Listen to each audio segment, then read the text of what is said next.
The sun rotates around its center once in 27 days. What will be the period of revolution if the sun were to expand to twice its present radius without any external influence? Assume the sun to be a sphere of uniform density.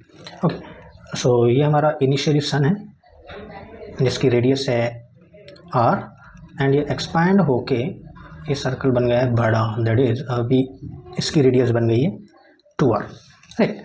तो हमें निकालना है कि इसका period of revolution around its center. Okay, so let's take, so r equal to, इसको r1 r2 equal to 2 times of r1 होगा।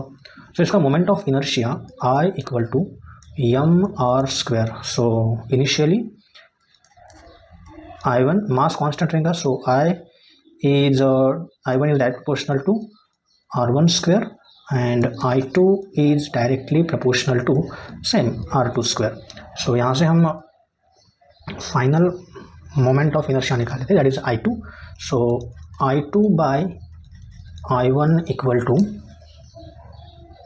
R2 by R1 whole square. so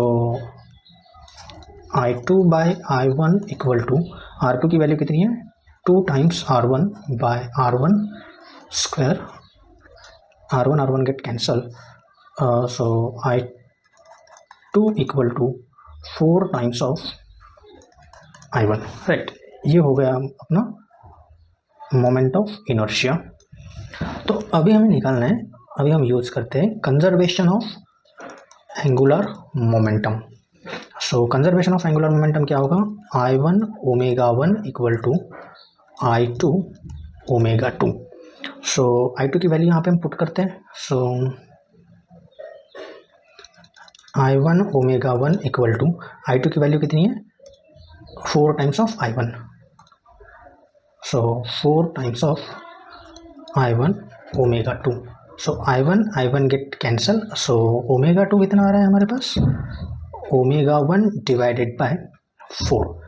so equal to 2 pi by omega, and omega will be 2 pi by t. so omega is inversely proportional to 1 by t. so now let's omega 2, so t2 हमें निकालना है। so t2 by t1 equal to omega 1 by omega 2। तो यहाँ पे हम omega 2 की value रखते हैं। so t2 by t1 equal to omega 1 as it is. Omega 2 की वैल्यू कितनी है, omega 1 by 4। So omega 1 get cancel, so t2 by t1 equal to 4 and t2 equal to 4 times t1 and t2 equal to 4 into t1 कितना दिया है 27 days. So t2 will be 27 into 4 if you calculate, so we get the 108 days, and this is your final answer. Thank you. Your option number last.